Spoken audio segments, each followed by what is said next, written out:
இயேசுவே நன்றி. ஹalleluya. Praise the Lord. Praise you, Jesus. Thank you, Jesus. உங்க ரத்தத்தால் கழுவும் ஆண்டவரே, தூய்மையாக்கும் விடுதலை தாரும், மனச்சல் மனக்கட்டு உடைக்கப்படுத்தும் ஆண்டவரே, கண்களும் காதுகளும் திறக்கப்படுதும், ஞானத்தை பொழிந்தலும் பயந்த cast and be unclean spirit, Father, the mighty name of Jesus we pray. ஜீவ தண்ணீரை ஊற்றும் ஆண்டவரே, எங்கள் மேலும் உங்கள் ஊழியம் இயேசுவே நன்றி. Send your angels is protection for us, Lord. Father, in the mighty name of Jesus we pray. Amen. இன்னைக்கு திருப்பாடல் 79வது சங்கீர்த்தனம். திருப்பாடல் 79வது சங்கீர்த்தனத்துல இருக்கிறோம்.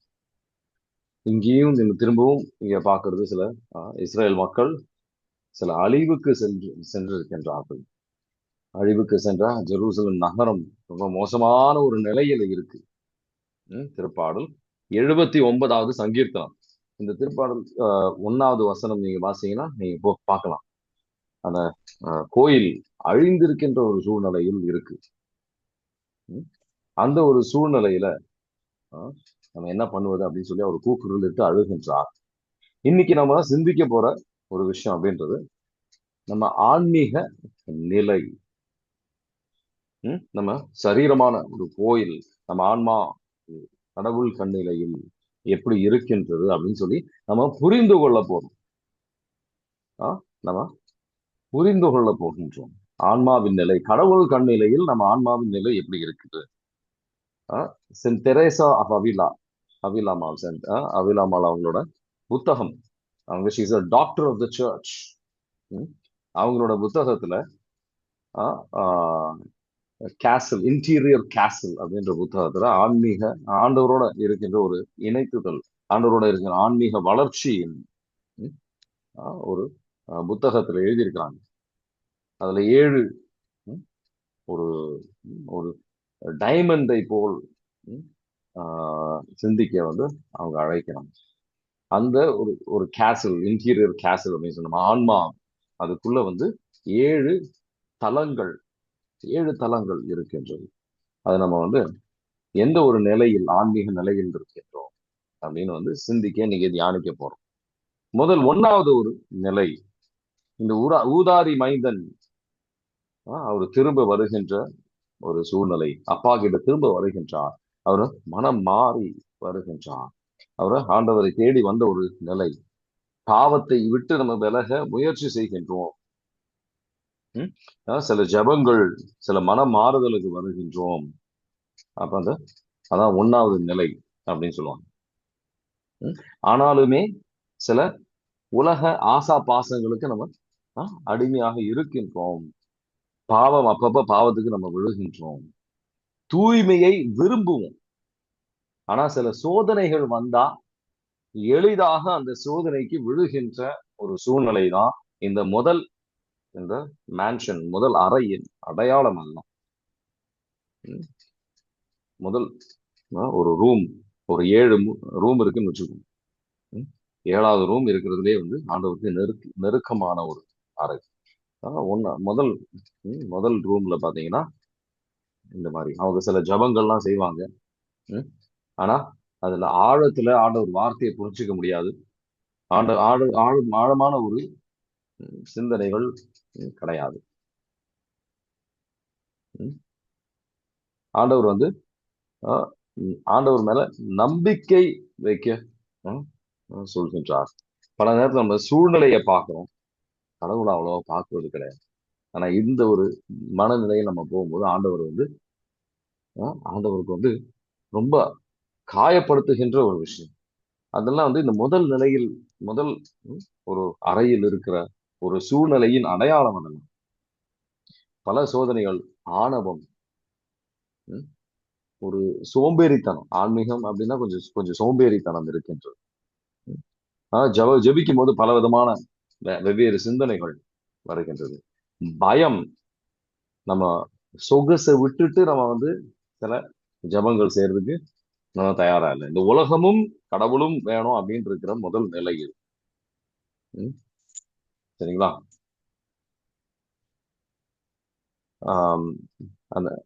அதனால அது இந்த ஒரு நிலையிலிருந்து எப்படி வளர்ந்து 2வது நிலைக்கு நம்ம செல்வது அப்படின்றதான் நம்ம அடுத்த முக்கியமான சிந்தனை அப்படின்றது.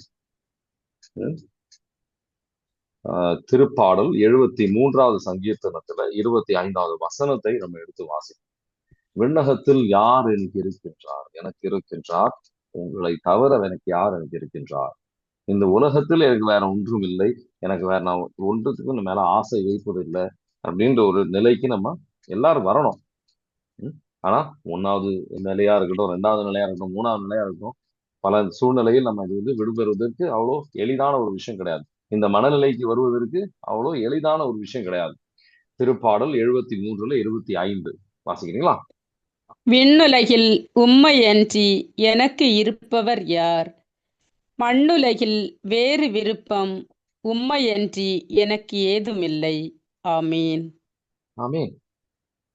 சோ இந்த முதல் நிலையில் இருக்கின்றவர்கள் வளருவதற்கு என்னென்ன செய்யணும்? ஜெபத்திற்கு ஜெபம் அந்த 1 மணி நேரம் ஆண்டவருக்காக ஒதுக்கி வைக்கின்ற நேரம். சில தவறான விஷயங்கள், பாவத்துக்கு ஏதுவான சூழ்நிலையிலிருந்து விடுபெற்று எந்தெந்த பாவத்திலிருந்து நான் ஆஹ் என்ன கடவுளை விட்டு வெகு தூரம் கொண்டு சென்று கொண்டிருக்கின்ற பாவங்கள் என்னென்ன புரிந்து கொண்டு நம்ம செயல்படும் போது கடவுள் பிள்ளைகளாக நம்ம செயல்பட்டு அட்லீஸ்ட் மாசத்துக்கு ஒரு வாட்டியாவது பாவம் சங்கீதம் குறைந்தபட்சம் 2 வாரத்துக்கு ஒரு வாட்டி செய்யறதுதான் நல்லது. நற்கருணையை நம்ம சும்மா சடங்கு மாதிரி செய்யாம அது அன்றாட நாள் நம்ம அது ஒரு புரிதலோடு நல்ல ஆழமான ஒரு ஜெபத்தில் நம்ம பெற்றுக்கொள்ள ஆண்டவர் அழைக்கின்றார். இன்னும் ஆழமான ஒரு ஜெபத்திற்கு வருவதற்கு ஆண்டவர் அழைக்கின்றார். ஜெபம் தான் இந்த மேன்ஷன், ஆண்டவரின் அந்த உள் அறை, அந்த ஆன்மாவில் அந்த உள்ள நம்ம சரீரம் கடவுளின் ஆலயமாக இருக்கின்றது. அந்த உள்ள ஆவியானவர் இருக்கின்றார். அவரோட உறவாடுவதற்கு இந்த ஜெபம் தான் படிகள் நமக்கு நம்மளை எளிதாக அந்த உள் அறைக்கு கொண்டு செல்லக்கூடிய ஒரு வழி அப்படின்றது ஜெபம் தான். இந்த 2வது அறை அப்படின்றது, முதல் அறை ஊதாரி மைந்தன் மனம் திரும்பி வருகின்றார். ஆனா அப்பவும் பாவத்திற்கு சில அடிமத்தம் இருக்கின்றது. அந்த ஊதாரி மைந்தன் எதுக்காக அப்பா கிட்ட வந்தாரு? அவரு அப்பா வீட்டுல எல்லாரும் நல்லா இருக்கிறாங்க, அதனால வந்தாரு. அப்பா மேல இருக்க அன்புனால வரல. அப்பா கிட்ட வந்தா சில ஆசீர்வாதங்கள் கிடைக்கும். நம்ம வசனம் என்ன? 73வது சங்கீர்த்தனத்துல விண்ணகத்துல எனக்கு நீங்க போதும் அந்த ஒரு மனநிலையில வர ஆண்டவரை அழைக்கின்றார். 2வது ஒரு அறை அப்படின்னு சொல்லும் போது அது தூய்மைக்காக இன்னும் அதிகமான ஒரு முக்கியத்துவத்தை கொடுக்கின்ற ஒரு அறை. அதுல அவங்க பல தடைகள் வந்தாலும் பல தடைகள் அவங்க வாழ்க்கையில அவங்க அனுபவிக்கலாம்.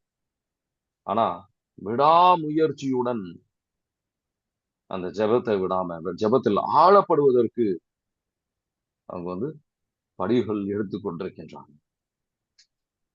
இன்னும் பொறுமையாக இருக்க வாழ்க்கையில் பொறுமையாக இருக்க அவங்க படிகள் எடுத்துக்கிட்டு இருக்கிறாங்க. அப்போ நம்ம 2வது அறையில் இருக்கின்றோம் என்ற அடையாளம். தாழ்ச்சி இருக்கும் போது 2வது அறையில் இருக்கின்றோம் அடையாளம். அந்த கனிகளை நம்ம கொடுக்கின்றோமா? அப்பதான் இந்த 2வது அடையாளம் இருக்கின்றோம். ஆனா சில சில சூழ்நிலை நமக்கு நம்ம ஜெபிக்க தோணாம இருக்கலாம். அந்த மாதிரி சூழ்நிலை பாவத்தை விட்டு வெகு தூரம் செல்லணும் நம்ம ஆசைப்படுவோம். ஆனா சில நேரத்துல இந்த 2வது அறையிலையும் நம்ம விழுவதற்கு வாய்ப்புகள் இருக்கு. சில நேரத்துல விழுவோம். அந்த சோதனைகள் கொஞ்சம் அதிகப்படுற மாதிரி இருக்கும். முதல் அறையில பல நேரத்துல நம்மளே தேடி போற சூழ்நிலையா இருக்கும். 2வது அறையில் அந்த சோதனைகள் அதிகமா இருக்கும். நம்ம சோர்வடைகின்ற சூழ்நிலைகள், அதுக்கான சூழ்நிலைகள் அதிகமாக இருக்கும். 2 படி முன்னாடி வச்சா 1 படி பின்னாடி, ஆன்மீகத்துல பின்னாடி வர மாதிரி இருக்கும். 2 படி ஆண்டவர் நோக்கி போற மாதிரி இருக்கும். ஜெபத்துல ஒரு 4 நாள் ஜெபிக்கிற மாதிரி இருக்கும். 5வது நாள் ஜெபம் இருக்காது. இன்கன்சிஸ்டன்டா இருக்கும். ஆன்மீகத்துல என்னடா ஒரே ஜெபம் தான், ஒரே விதத்துலதான் ஜெபிச்சுக்கிட்டு இருக்கிறோம், ஒரு பெரிய மாற்றங்கள்லாம் ஒண்ணும் இல்லையே அப்படின்னு தோணும். ம். அப்ப நம்ம இது எப்படி அடுத்த ஒரு நிலைக்கு செல்வது, அதான் நம்ம சிந்திக்கணும். ஜெபத்துல ஒரு எப்படி ஜெபத்துல நம்ம எப்படி வளருவது, அடுத்த 3வது நிலைக்கு எப்படி செல்வது, அதான் நம்ம சிந்திக்க வேண்டிய முக்கியமான விஷயம். எப்படி வளருவது. இதுல ஒரு பிரேயர், ஜெபத்துக்கு ஒரு இந்த நேரத்தில் நான் ஜெபிப்பேன் அப்படின்னு சொல்லி சில முடிவுகள் எடுக்கும். இன்னும் ஆவியில் ஜெபிக்க 2வது நிலைக்கு வரும்போது ஆவியில் ஜெபிக்க நம்ம கற்றுக்கொள்ள, அந்நிய பாஷையில் ஜெபிக்கின்ற வரத்திற்காக நம்ம வரம் இருக்கு அப்படின்னு சொன்னா அந்த அந்நிய பாஷையில் அதிகமாக ஜெபிக்கணும். நம்ம ஆன்மாவில் ஒரு நம்ம திடம்படணும். ஆன்மீகத்துல வளருவதுக்கு அது ஒரு நல்ல கருவி. நம்ம சில நேரத்துல ஜெபிக்க தோணலனாலும், ஆண்டவரே நான் உங்களை தேடி வந்திருக்கேன், உங்க மேல உங்க அன்புனால நான் தேடி வந்திருக்கின்றேன் அப்படின்னு. மக்கள் மரியம் ஆண்டவரின் காலடியில் இருப்பதை போல் நம்ம இருக்க முயற்சிகள் எடுக்கணும். சாத்தான் எப்படி கடவுளை எப்படி ஒரு கடவுளை பயப்படுகின்றானோ அதே போல் கடவுளை நெருங்கி கடவுளோட இணைந்திருக்கின்ற ஒரு ஆன்மாவை பார்த்து சாத்தான் பயப்படுறானாமா. கடவுளை பயப்படுவதை போல் கடவுளோட இணைந்திருக்கின்ற ஒரு ஆன்மாவை பார்த்து சாத்தான் பயப்படுவான், அஞ்சுவான். ஏன் அப்படின்னா ரோமியருக்கு எழுதிய திருமுகம் 16வது அதிகாரம் 20வது வசனத்தை எடுத்து வாசித்து பாருங்க. ரோமியர் 16:20. சாத்தான் யாரிடம் அந்த அழிவு அவனுக்கு வருகின்றது. அமைதி தரும் கடவுள் சாத்தானை உங்கள் காலடியில் நசுக்கி போடுவார். நம் ஆண்டவர் இயேசுவின் அருள் உங்களோடு இருப்பதாக. ஆமேன். ஆமீன். அமைதி தரும் கடவுள் சாத்தானை நம்ம காலடியில் நசுக்கி போடும். நீங்க விசுவசிக்க தயாராக இருக்கீங்களோ இல்லையோ, நம்ம எந்த அளவுக்கு கடவுளோட இணைந்து இருக்கின்றோமோ சாத்தான் நம்மளையும் பயப்படும். அது சாதாரண ஒரு விஷயம் கிடையாது. இந்த 2வது நம்ம அறையில் இருக்கும்போது ஆண்டவர் அந்த கிருபையை தருவார். தளர்ச்சி அடையாம இருப்பதற்கு அவர் கிருபையை நம்ம தேடி செல்ல. 3வது அறை அப்படின்றது அது என்ன, எப்படி இருக்கும்? ஒரு நல்ல ஒரு கிறிஸ்துவரன் ஆன்மீகத்துல வளர்ந்து கொண்டிருக்கின்றது, ஆன்மீகத்தில் வளர்ந்து கொண்டிருக்கின்றது. இந்த பெரிய பெரிய பாவங்கள்லாம் பொறுமையாக இருக்கின்றவர்கள். அவங்க ஜெப வாழ்க்கை அப்படின்னு பாத்தீங்கன்னா ஜெபத்துக்கு தான் அதிகமான ஒரு முக்கியத்துவம் இருக்கும். ஆன்மீக வாழ்க்கையில் அந்த ஆழமான ஒரு உறவுக்கு சென்று கொண்டிருக்கின்றோம். தூய்மைக்கு அதிகமான ஒரு முக்கியத்துவம் கொடுக்கின்றவர்கள். ஆனால் அவங்க அவங்க முயற்சினால நான் இந்த தூய்மையில இருக்கிறேன் அப்படின்னு, நான் எடுத்த முயற்சிகள்னால நான் இந்த தூய்மையில இருக்கிறேன் அப்படின்னு நினைச்சுக்கோ. அதனால அந்த சில நேரத்துல அந்த ஆணவம், ஆன்மீக ஒரு ஆணவம் அவங்களுக்குள்ள வந்துடும்.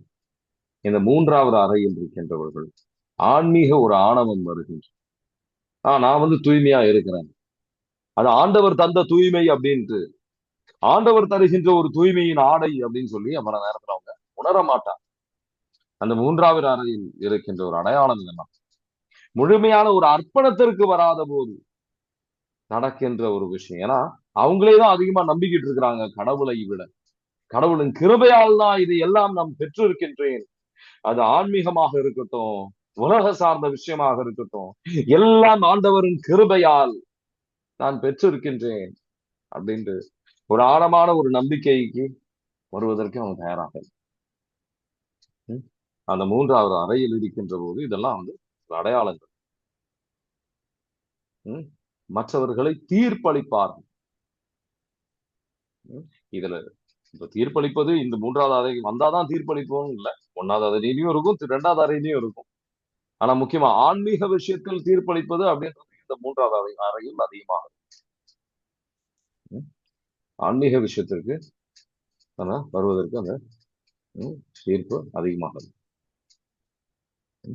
அப்ப ஆண்டவர் இதுல நம்ம எது அந்த ஆன்மாவை உன் ஆழமான நம்பிக்கைக்கு வருவதற்கு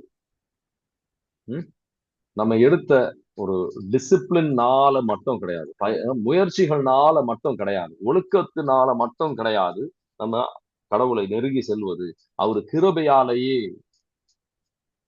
அப்படின்னு சொல்லி புரிந்து கொள்ள ஆன்மா அந்த கடவுள் அழைக்கின்றான்.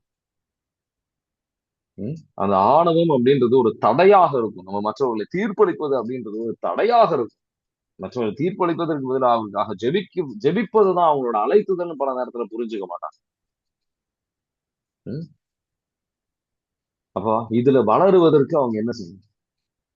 அவங்களுக்கு எதிராக செயல்படுகின்றவர்கள் அவங்களுக்காக இவங்க ஜெபிக்கணும். வெளிப்படையாக சில நல்ல நற்செயல்களை செய்வதற்கு பதிலாக ரகசியமா யாரும் தெரிய தேவை அவசியம் கிடையாது அப்படின்னு சொல்லி, ஏன்னா அவங்க பாராட்டை விரும்புகின்றவர்களாக இருப்பாங்க. வெளிப்படையாக செய்யாம ஒரு அமைதியில் செய்ய இதுல ஆண்டவர் இந்த 3வது அறையில் ஆண்டவர் அழைப்பார். இது மற்றவர்கள் தெரிஞ்சுக்கணும். ஓ அற்புதம், ஆண்டவர் அற்புதம் செஞ்சிருக்காரு என் வழியா, மற்றவங்களுக்கு தெரிஞ்சுக்கணும்னு ஒரு ஆர்வம், ஒரு ஆசை இருக்கும்.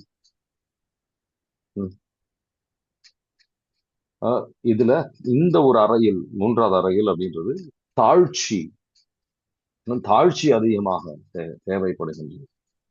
தாழ்ச்சியின் கிருபையை மாதாமாவோட இன்னைக்கு பாத்தீங்கன்னா மாதாமாவோட இந்த கான்சென்ட்ரேஷன் 33 நாள் ஜெபித்து செப்டம்பர் 8ஆம் தேதி நம்ம இந்த கான்சென்ட்ரேஷன் 33 நாள் நீங்க ஜெபித்து இன்னைக்கு அது ஸ்டார்டிங், நான் ஸ்டார்ட் பண்ணியிருக்கிறேன். நீங்களும் அது அந்த தாழ்ச்சியை வரத்துக்காக நீங்க ஜெபிக்கலாம். கிருபைக்காக கனி கொடுப்பதற்காக நீங்க ஜெபிக்கலாம். நம்ம முக்கியமா இந்த ஒரு அறையில் நம்ம கேட்க வேண்டிய ஆண்டவரோட கேட்க வேண்டிய ஜெபம் என்ன ஜெபம் அப்படின்னு சொன்னா, ஆண்டவரே நான் செய்கின்ற ஒளிந்திருக்கின்ற பாவங்களை வெளிப்படுத்தும் ஆண்டவரே. திருப்பாடல் 19வது அதிகாரத்தில் 12வது வசனம். தாழ்ச்சியில் வளருக்கு மாதமான இந்த கான்சென்ட்ரேஷன் பிரேயர் ரொம்ப உதவியாக இருக்கும். திருப்பாடல் 19வது அதிகாரத்தில் 12வது வசனம் வாசிக்கிறீங்களா? தம் தவறுகளை உணர்ந்து கொள்பவர் யார்தாம்? என் அறியா பிழைக்காக என்னை மன்னியும். ஆமேன். ஆமேன். அறியா பிழைகள் இந்த 3வது அறையில் நிறைய இருக்கும். நமக்குள்ள இருக்கிற சில குறைவுகள்லாம் நம்ம பெருசா பார்க்க மாட்டோம், பெருசா கவனிக்க மாட்டோம். ஆனா இந்த 3வது அறையில இருந்து 2வது அறைக்கு போறதுக்கு 1வது அறைக்கு போறதுக்கெல்லாம் ரொம்ப எளிது. ஏன்னா இந்த ஆணவம் அப்படின்றது நிறைய இருக்கு. ஆணவம் இருக்கும்போது கடவுளை நம்ம எதிர்க்க வாய்ப்பு இருக்கு. நம்ம எந்த அளவுக்கு தீர்ப்பளிக்கின்றோம் அப்படின்றத பொறுத்து. 1வது அறையிலிருந்து 3வது அறை வரைக்கும் பாத்தீங்கன்னா ஒரு பிரச்சனை என்ன அப்படின்னா, நம்ம முயற்சியினால் இப்போ ஒரு பம்பு செட்ல தண்ணி அடிக்கணும்னா எப்படி, அது நம்ம பல கஷ்டம், அது நம்ம கஷ்டப்பட்டு தான் 3வது அறைக்கெல்லாம் வந்த மாதிரி இருக்கும். நம்ம முயற்சி இல்லைன்னு இல்லை, ஆனா ஆண்டவர் கிருபைக்கு நம்ம அந்த அளவுக்கு முக்கியத்துவத்தை கொடுப்பது கிடையாது. நம்ம நிறைய முயற்சிகள் எடுப்பதனால நம்ம முயற்சிக்கு தான் அதிகமா முக்கியத்துவத்தை கொடுக்கிறோம். 4வது அறையிலிருந்து கவனிச்சீங்க அப்படின்னா இன்ஃபியூஸ்ட் கான்டெம்ப்ளேஷன் அப்படின்னு சொல்லுவோம். கடவுள் அதிகமான இது 1வது அறையிலிருந்து 3வது அறை வரைக்கும் நம்ம கடவுள் கரத்தை பிடித்து கொண்டு செல்ல வேண்டிய ஒரு சூழ்நிலை. 4வது அறையிலிருந்து பாத்தீங்கன்னா கடவுள் நம்ம கரத்தை பிடித்து அவரு இன்னும் 7வது அறை வரைக்கும் கூட்டி செல்கின்ற ஒரு அனுபவம் நமக்கு இருக்கும். அற்புதமான ஒரு அனுபவம். ஆண்டவர் அதிகமான விஷயங்கள் அவரு செய்கின்றார். அதான் யாக்கோபின் நூல் 4வது அதிகாரம் 8வது வசனத்தை எடுத்து வாசிச்சு பார்த்தீங்கன்னா, நீங்க ஆண்டவர் அணுகி செல்லும் போது அவர் நம்ம அணுகி வருகின்றார். இதற்காக தான் அணுகி வருகின்றார், நம்ம கரத்தை பிடித்து இன்னும் ஆழமான ஒரு ஆன்மீகத்திற்கு கொண்டு செல்வதற்காக. யாக்கோபு 4:8 முதல் பகுதி முதல் வாசகம். கடவுளை அணுகி செல்லுங்கள், அவரும் உங்களை அணுகி வருவார். பாவிகளே, உங்கள் கைகளை தூய்மையாக்குங்கள். இரு மனத்தோரே, உங்கள் உள்ளங்களை தூய்மைப்படுத்துங்கள். ஆமேன். ஆமேன். இந்த இரு மனது எல்லாம் வந்து இந்த 1 to 3, 1, 2 தான் அதிகமா இந்த இரு மனது இருக்கும். 3வது வந்து ஆணவம், அந்த தற்பெருமை, அந்த மாதிரி விஷயங்கள்லாம் இருக்கும். இந்த 4வது இது அப்படின்றது இன்னும் ஆழமான ஒரு ஜெபத்திற்கு வந்திருப்பாங்க. அமைதியாக இருக்கும்போது ஆண்டவரின் சத்தம் அவங்களால வந்து கேட்க முடியும். ஆண்டவரின் வழிநடத்துதல புரிஞ்சுக்க முடியும். அமைதி கொண்டு இருக்கின்ற ஒரு நிலை இது. The prayer of the quiet அப்படின்னு சொல்லுவாங்க. எப்பவுமே அவங்க ஆண்டவரின் பிரசன்னத்தில் இருக்கின்ற ஒரு உணர்வு அவங்களுக்கு. அவங்க தூங்கினாலும் சரி, எழுந்தாலும் சரி, ஆண்டவர் அவங்களோடு இருக்கிறார்கள். ஆண்டவர் என்னை விட்டு விலகதே இல்லை அப்படின்ற ஒரு, அவங்க உறங்கும் போதும் கடவுள் அவங்களோட வந்து உறவாடி கொண்டு இருக்கும். ஆழமான ஒரு அமைதி, நிறைவான ஒரு சந்தோஷம். எது நடந்தாலும் அவங்களுக்கு அமைதி இருக்கும், அவங்களுக்கு ஒரு மகிழ்ச்சி இருக்கும். அது அவங்கள விட்டு விலகவே விலகாது. இந்த 4வது அறையின் அடையாளம், முக்கியமான அடையாளங்கள் இதுதான். பிலிப்பியர் 4:7 என்ன போட்டிருக்கு? அவங்க இதயமும் மனதும் வந்து அவங்க இயேசு ஆண்டவரில் இருப்பதை போல், அது இந்த 4வது அறையில் நடக்கின்ற ஒரு விஷயம். பிலிப்பியர் 4வது அதிகாரத்தில் 7வது வசனம். அளவெல்லாம் கடந்த ஒரு அமைதி. வாசனம். அப்பொழுது அறிவெல்லாம் கடந்த இறை அமைதி கிறிஸ்து இயேசுவோடு இணைந்துள்ள உங்கள் உள்ளத்தையும் மனத்தையும் பாதுகாக்கும். ஆமென். ஆமென். அறிவெல்லாம் கடந்த ஒரு மன அமைதி எல்லா சூழ்நிலையிலும் அவங்களுக்கு இருக்கும். பவுலுக்கு அந்த மாதிரி இருந்தது. அவர் வந்து சிறைச்சாலையில் அவர் காலும் கரங்களும் கட்டப்பட்டு இருக்கும் போதும் அவருக்கு வந்து அந்த அமைதி இருந்தது. ஒரு பத்தி கவலைப்பட மாட்டார். நம்ம அந்த மாதிரி நபர்கள்லாம் பார்க்கும்போது ஏன் கவலைப்படலாம், நமக்கு அவங்களுக்கே தோணும் ஏன் நான் கவலைப்படலை அப்படின்னு. கவலைப்பட வேண்டிய அவசியம் கிடையாது. நம்ம அப்பா பார்த்து கொள்வார் என்ற ஒரு ஆழமான ஒரு நம்பிக்கை இருக்கும். ஏசியா 26வது அதிகாரத்தில் 3வது வசனம். இங்கிலீஷ்ல இன்னும் அற்புதமா போட்டு, you keep him in perfect peace whose mind stayed on you. நிறைவான ஒரு அமைதி இருக்கும், ஒரு மகிழ்ச்சி இருக்கும். அது அது மட்டும் இல்ல, 4வது இதுல பாத்தீங்கன்னா அவங்களுக்கு இந்த உலக சார்ந்த ஆசாபாசங்கள்ல இருந்து ஒரு ஒரு விடுதலை அப்படின்றது ஒரு இன்னும் அதிகமாக இருக்கும். 26:3 வாசிக்கிறீங்களா? அவர்கள் மன உறுதி கொண்டவர்கள், உம்மீது நம்பிக்கை உடையவர்கள், அவர்களை அமைதியால் நீர் உறுதிப்படுத்துகின்றீர். ஆமேன். ஆமேன். அவங்களுக்கு சில நேரத்துல புரிஞ்சுக்க முடியாது, எப்படி இந்த அளவுக்கு என்னால அமைதியா இருக்க முடியுது அப்படின்ட்டு. நான் கவலைப்படாம வந்து ஒரு நிறைவான ஒரு அமைதியில் இருக்கு, எப்படி என்னால இந்த மாதிரி இருக்க முடியுது? இது கடவுள் தருகின்றதா இல்ல என்னோட சிந்தனையா அப்படின்னு சிந்திப்பார்கள். இந்த ஒரு அறையிலிருந்து அடுத்த அறைக்கு செல்வதற்கு ஒரு வழிகாட்டி இருந்தா நமக்கு ரொம்ப நல்லா இருக்கும். இந்த 4வது அறை அப்படின்றது, இந்த அறைக்கு நம்ம சென்றிருக்கின்றோம், ஆண்டவருக்கு நம்ம கரத்தை பிடித்து கொண்டு சென்று கொண்டிருக்கின்றார். 4வது அறையில் இந்த ட்ரிப் இரிகேஷன் சொல்லுவாங்க. ட்ரிப் இரிகேஷன், இந்த தண்ணீர் வந்துகிட்டே இருக்கும் நமக்குள். ஆவியானவர் பொழிந்து கொள், அவர் நமக்குள்ள வந்துகிட்டே இருப்பாரு. அப்படியே வந்து அந்த தண்ணீர் ஊற்றப்பட்டுக்கிட்டே இருக்கும். அதிகமா சிந்திக்க வேண்டிய அவசியமே கிடையாது. அதிகமான வார்த்தைகளை விட ஒரு அமைதி இருக்கும். ஆவியானவர் அவங்களுக்குள்ள அவங்களுக்காக ஜெபித்துக் கொண்டு இருப்பார். ஆண்டவரோட பிரசன்னம் எப்போதும் உணர்ந்து கொண்டு இருப்பார். அது அவங்களால உணர முடியும். ஆண்டவர் வந்து அவங்கள தூய்மைப்படுத்தி கொண்டிருப்பார். அவங்களுக்குள்ள அந்த தூய்மை அப்படியே வந்து நடந்துகிட்டு இருக்கு. தூய்மைப்படுத்துதல் ஆவியானவர் நடத்தி கொண்டிருக்கார், அவங்க உள்ளத்தில் நடந்து கொண்டிருக்கு. ஏன்னா அவங்க வாழ்க்கையில் கடவுள் தான் வந்து ஃப்ரண்ட் சீட்ல, ஒரு கார் மாதிரி நினைச்சுக்கோங்க. 4வது அறையில எப்படி இருக்கும்னா, 3வது அறை வரைக்கும் நம்ம தான் ஓட்டிக்கிட்டு இருக்கோம் காரை, 1-3 வரைக்கும். 4வது அறைக்கு வரும்போது அவங்க பின்னாடி போயிருக்கோம். ஆண்டவரே, முழுமையான ஒரு அர்ப்பணத்திற்கு வந்துட்டாங்க. ஆண்டவரே நீங்க வண்டியை ஓட்டுங்க, நான் பின்னாடி உட்காந்துக்கிறேன். பேக் சீட் எடுத்துப்பாங்க. அவங்க வந்து பேக் சீட்ல இருப்பாங்க, கடவுள் தான் முன்னாடி. நீங்க நினைச்சு உங்க திருமணம் நடக்கட்டும், என் விருப்பம் அல்ல.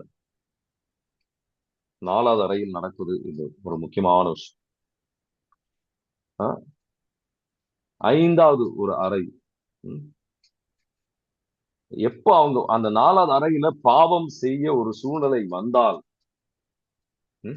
கீழ்ப்படியாமை என்ற ஒரு சூழ்நிலை வந்தால், அது ரொம்ப கம்மியா இருக்கும். இருக்காது சில நேரத்தில்.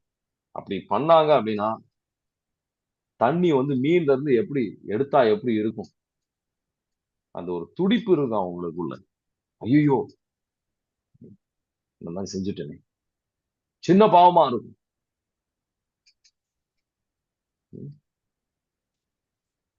அதனால அவங்க ரொம்ப ரொம்ப அதிகமான முயற்சிகள் எடுப்பாங்க, ஆண்டவர்கிட்ட திரும்ப வரணும் அப்படின்னு. 5வது ஒரு நிலையில் ஸ்பிரிச்சுவல் பெட்ரோத்தல் அப்படின்னு சொல்லுவாங்க.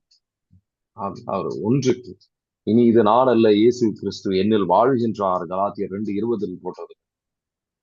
he and I are one அப்படின்னு. முழுமையான ஒரு அர்ப்பணத்திற்கு அடையாளம், முழுமையான ஒரு மாற்றம் நடக்கின்ற ஒரு நிலை இந்த 5வது நிலையில். பெரும் துன்பத்திலும் அவங்களால அமைதியாக இருக்கும். ஆண்டவர் மட்டும் எனக்கு போதும், நீ மட்டும் போதும் எப்போதும் அப்படின்ற மாதிரி அந்த பாட்டு. அந்த மாதிரி உலகத்துல பல பாராட்டுகள் இருக்கலாம். சாங் ஆஃப் சாலமன் 2வது அதிகாரம் 16வது வசனம். பலவிதமான காட்சிகள் வழியாக கடவுள் பேசுவார். விண்ணகத்தில் இருக்கின்ற காட்சிகள் அவங்க கேட்க மாட்டாங்க, ஆனா கடவுள் தருவார். சாங் ஆஃப் சாலமன் 2வது அதிகாரம் 16வது வசனம் வாசிக்கிறீங்களா?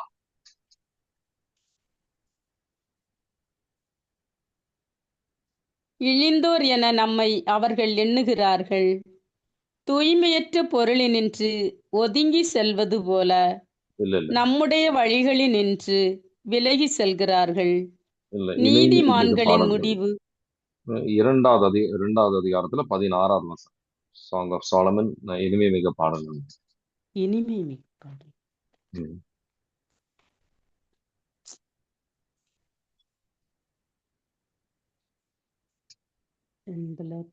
என் காதலர் எனக்கு உரியவர், நானும் அவருக்கு உரியவள். லீலிகள் நடுவில் அவர் மேய்கின்றார். ஆமீன். ஆமீன். அப்போ பல அதிகமான சோதனைகள் இருக்கும். இந்த 5வது ஒரு இதுல இருந்து அதிகமான சோதனைகள் இருக்கும், இல்லைன்னு சொல்ல மாட்டேன். ஆனா அந்த சோதனைகள் வழியாக இன்னும் அதிகமான தூய்மை ஆண்டவர் தூய்மைக்கு கொண்டு வருகின்றார். சோ இன்னும் எப்படி வளருவது, அடுத்த 6வது ஒரு கட்டத்திற்கு செல்லணும் அப்படின்னு சொன்னா எப்படி வளருவது? அவங்க இப்படி ஜெபிக்கணும். ஆண்டவரே, என் சுதந்திரம் முழுவதும் நீங்க எடுங்க, உங்க அன்பு மட்டும் எனக்கு போதும். சின்ன சின்ன வேதனைகள் வரும்போது மற்ற ஆன்மாக்களும் மீட்புக்காக அவங்க அர்ப்பணிக்கணும். ஆண்டவரின் பிரசன்னத்தை உணரும் போது என்ன எப்படி எப்படி இருந்தது அந்த உணர்வு எழுதுங்க. இந்த வேதனையும் நீங்கி போகும். ஆவியானவர் எப்போதும் நம்மோடு இருப்பார் என்ற விசுவாசத்தில் வாழ ஆண்டவர் அழைக்கிறார். அந்த அந்த ஆன்மாவுக்கு ஆண்டவர் ஒரு கடவுளோட முழுமையாக ஒரு இணைத்துதல், எப்படி விண்ணகத்தில் எப்படி அந்த உணர்வு இருக்குமோ அதோட ஒரு முன்னேற்பாடு, அது ஒரு வெளிப்படுத்துதெல்லாம் தருவாங்க. இந்த ஆழமான உறவுக்கு வருவதற்காக நம்ம அனைவரும் ஜெபிப்போம். இன்னைக்கு தியானித்த விஷயங்கள்ல உங்களுக்கு ஏதாவது கேள்விகள் இருக்கா?